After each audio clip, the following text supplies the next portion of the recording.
Welcome to the Thought Room. I'm your host, Lamar Blakeney. Listen, I was having some technical difficulties. I don't know if it's my computer or it's something going on with the microphone. But anyway, I'm gonna check this out right quick. Make sure everything sounds good. Yeah. Okay. Everything sounds good. Yes. Welcome to the Thought Room. Listen, I'm your host, Lamar Blakeney. Got a lot of things on my mind today. Some things I want to share. A lot of you guys followed me on my post about Rocky Mount. So today I want to get in this episode. I want to really dig deep into what I was saying on that live post. So welcome you all to the Thought Room.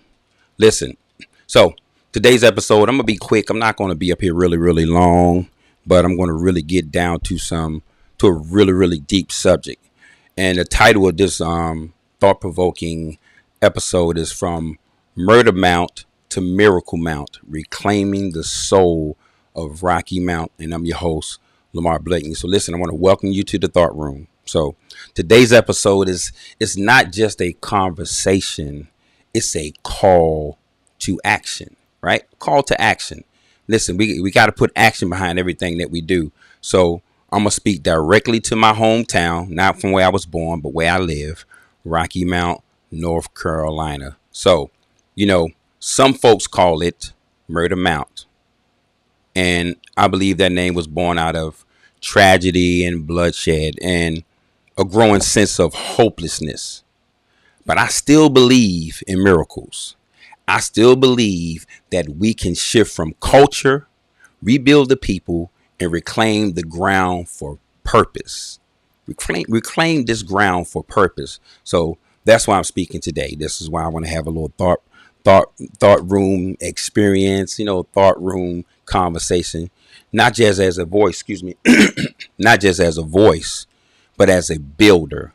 I believe, Rocky Mount, that we can go from Murder Mount to Miracle Mount. And I know I'm the first person y'all heard say this. It's not important, but I want you to know we can go from Murder Mount to Miracle Mount, but it's going to take more than us just having a conversation. It's going to take structure, strategy, and unity like we've never seen before in this city. It's going to take a lot of us to put something together so that we can create something meaningful for our city. So before I get started, I want to talk about some biblical foundation, right?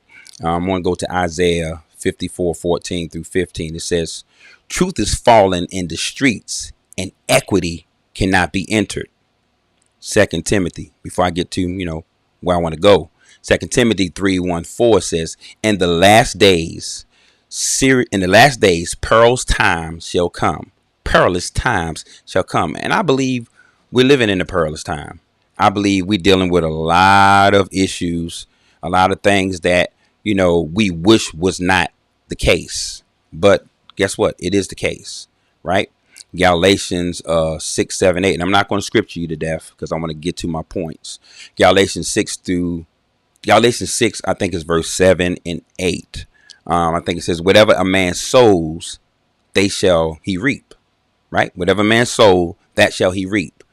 Hosea 4:6. My people are destroyed for lack of knowledge. And the last one I want to use is Proverbs, which is my favorite. That's my favorite book in the Bible. I could read all of them, but it's something about Proverbs that really grabbed me when I was a young guy coming into ministry. And so Proverbs 22:6 says, train up a child in the way he should go. And y'all know the rest that goes to that. So I want to talk about, in this first segment of of the Thought Room, I want to talk about signs of hope in our city, right? While the headlines scream murder, I see moments of movement here in the city. We've had events in the city pointing towards peace. I think Truth Tabernacle, Word Tabernacle did something. And some other churches are doing something as well. And I'm so happy about that. That really makes me happy because they recognize that something needs to be done. And they was doing it before I put my episode out there last week. And little PSA, this Wednesday at 6 p.m. I think it's this Wednesday, 6 p.m. Truth Tabernacle Ministries is hosting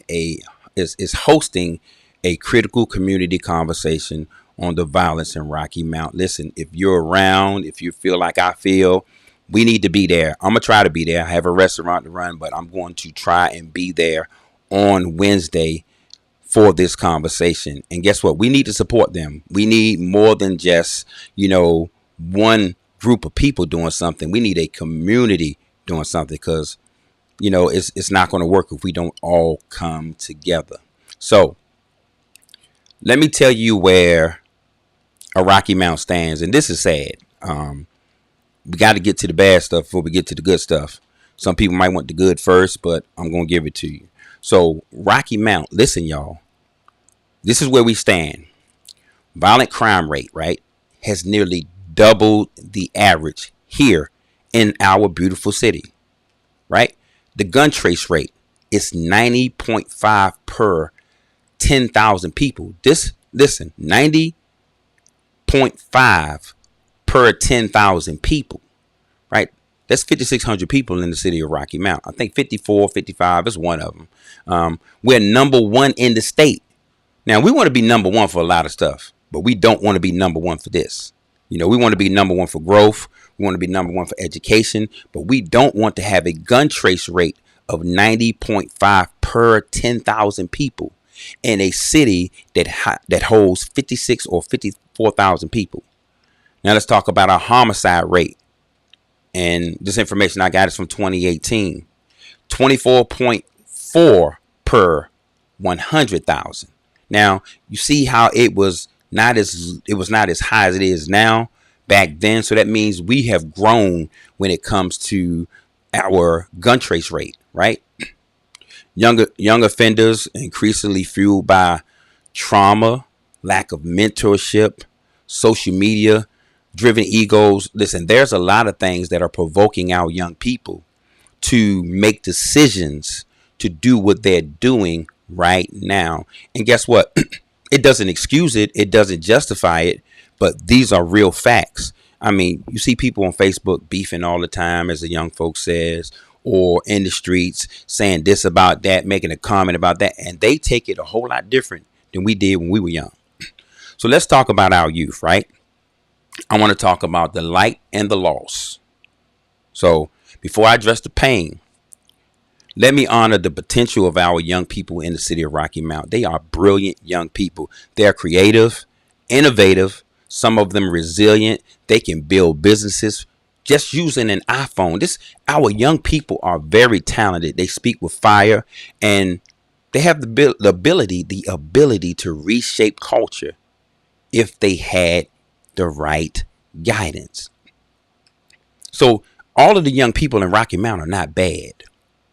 All of the young people in Rocky Mount don't have a murderous personality. All of the young people in Rocky Mount are not violent. But when you look at the violence, man, it makes you think that that's all that's here. We have some brilliant young minds here. But here's the truth. Many of them are empty. Many of our young people are empty. And you can't pour out what you never received.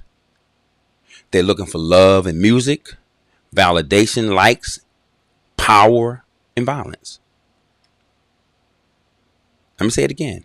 They're looking for love in music now, validation and likes on social media, and they have power and violence now. So I talk about the talented young folks in Rocky Mount. Let's talk about the emptiness of value, right? They don't know who they are because most folks never told these young people who they were. They haven't been taught to process emotions correctly. Excuse me. They haven't been taught how to process emotions correctly. They haven't been taught to suppress, or they was taught to, how can I say it? They have been taught to suppress or explode. They wasn't taught how to hold and handle these emotions. They wasn't taught emotional intelligence. And I'm not saying all, but we're talking about the emptiness in the ones who are. So we're watching babies kill each other over disrespect. I remember one time when I was mentoring this gang member, And he said something to me. He was like, man, I'm going to kill that guy, man. I'm going to kill that guy. I said, what do you want to kill this guy for? He was like, man, he totally disrespect me. I said, you don't believe what you're saying. Yes, I do, man. When you disrespect me, man, that's what's going to happen, dude. You're going to get murdered. I said, okay. I said, so that means if your mom disrespect him, he has the right to go kill your mom. No, man, he got to go right to kill my mom. I said, then you don't believe that disrespect is a punishment of murder. You saying it because it's you, but you're a hypocrite with it. And he just looked at me. So we got to reach these young people in a way that they've never been reached before. Right?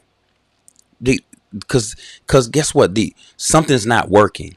Something's not working with our young people. We're not getting to them, or we're not getting to enough of them, So I'm sick and tired of funerals.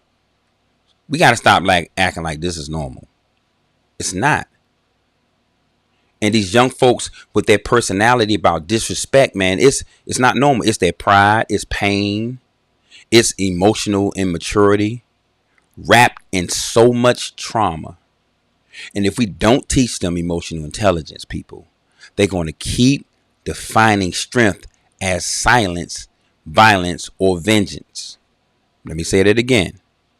If we don't teach them emotional intelligence, they'll keep defining strength as silence, violence, or vengeance. Because that's what we're seeing. That's the evidence of it, because we're seeing it now. So let me be clear. And I'm going to say this, and I'm going to keep saying it. A lot of folks may not agree. Let me be clear. Guns aren't the problem. It's not the weapon. It's the spirit behind the trigger. It's not the weapon. It's the spirit behind the trigger. I'm going to say it again. A gun can't think. It's the soul of a wounded young man that turns that tool into a tragic situation. Listen, people, let me tell you what we're dealing with. We're dealing with spiritual warfare, moral decay, generational pain, and parental breakdown. Here's the spiritual warfare. There's a spirit that has been floating around some of our young people to make them feel like, I'm so angry. The only way I'm going to feel better if I kill this person. And it just so happened the tool used is a gun. Right? Then moral decay. Come on.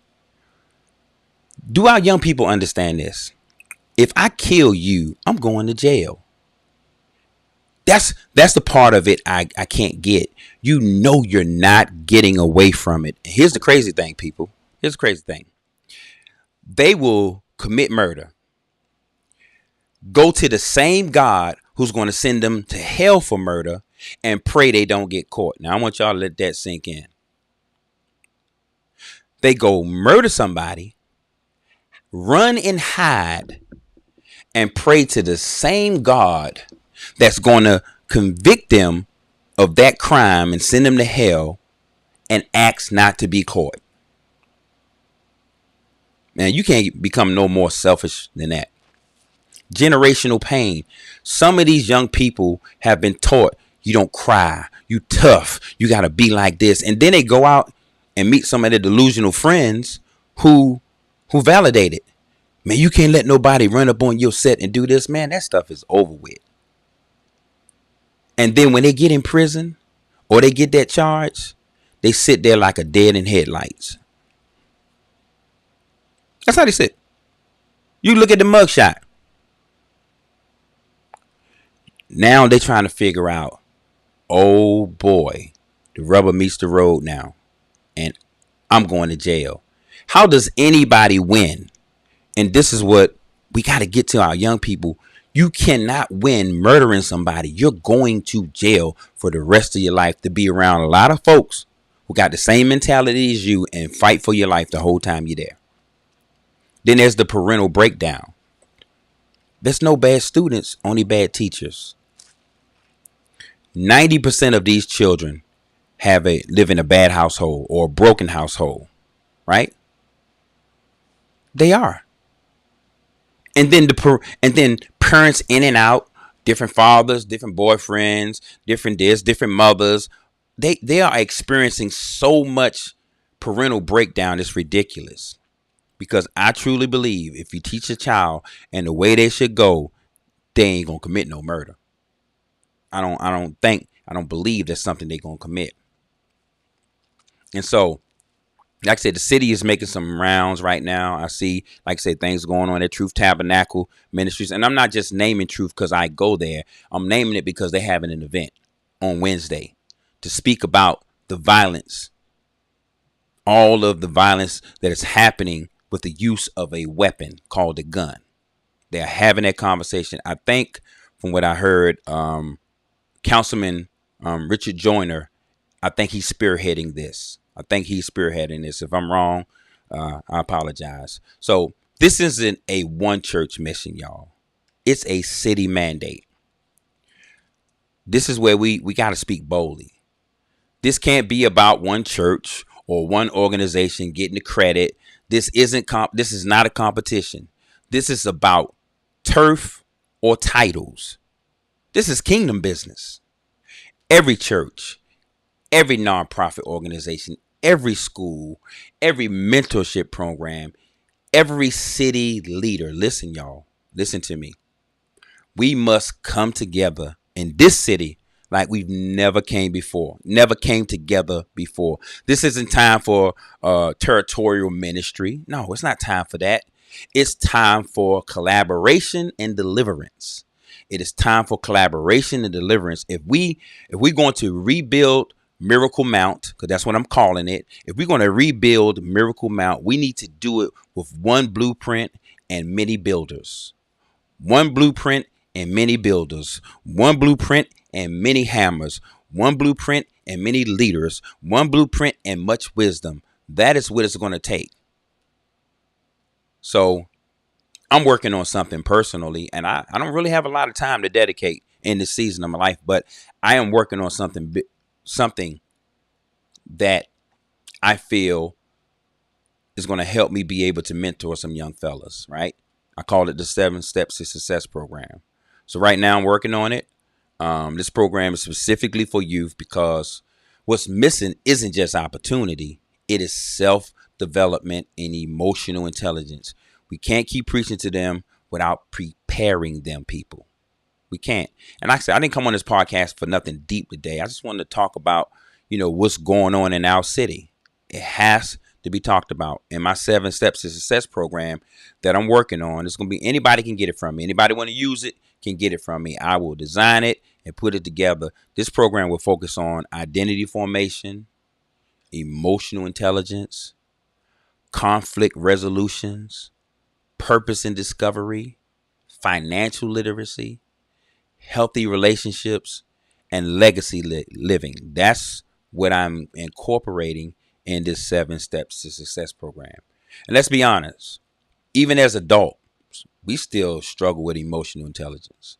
So how do we expect a 16-year-old growing up in chaos to handle disrespect with maturity if no one has showed them how to navigate around it, how to position yourself, how to use your words as a weapon, not a weapon of hate, but a weapon of conflict resolution? How can I get into a disagreement with somebody and not allow it to turn into a fight? What skills can we give a young person to use to navigate themselves out of that conflict, right?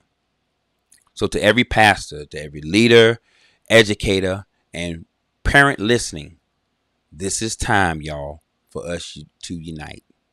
We need a city strategy. I don't care who come up with it. We need a city strategy, not just revivals, but rehabilitation. Not just prayer walks, but life plans. Not just service, but solutions. If you're listening right now and you are a leader in any capacity and want to hear me clear, I'm ready to partner, y'all. I'm ready to work. I'm ready to build a strategy, but I can't build a city alone. None of us can build a city alone, and neither can you. Let us build this thing together. Like I said, I didn't want to do this episode and just be up here and be deep. No, we have an issue in our city. This is a beautiful city, man. I moved down here from Baltimore. I'm gonna tell you, I know what hell looked like. I came from it. I know what hell looked like. Out of 21 of my friends, some of y'all heard the story, and I'm going to keep on telling it. 21 are dead. I'm sorry, not 21. 16 are deceased, right? Most of them was gun violence, right? 16 are deceased. Most of them gun violence. A couple of them drugs. Only 4 of us in the community. 4 of us living. I've watched 5 of them die right in front of me. Until you see somebody die right in front of you, you think you know how bad it is. When you see somebody crying for their life, when you see somebody pleading to go get their mama, when you see somebody pleading and telling you, man, I don't want to die, and they know they dying, you know they dying, and you're sitting there watching life leave a human's body, man, that's real. And I've experienced that. So Rocky Mount, we've buried too many. We've cried too many tears. We've had enough of balloons and candlelight visuals to last us a lifetime. It is time for us to fight back, not with fists or firearms, but with faith, structure, accountability, and an unshakable unity. Let's go from Murder Mount, everybody, to Miracle Mount. Yes, let's go from Murder Mount to Miracle Mount. Not just in our mouths, but in our minds and in our hands and our city planning.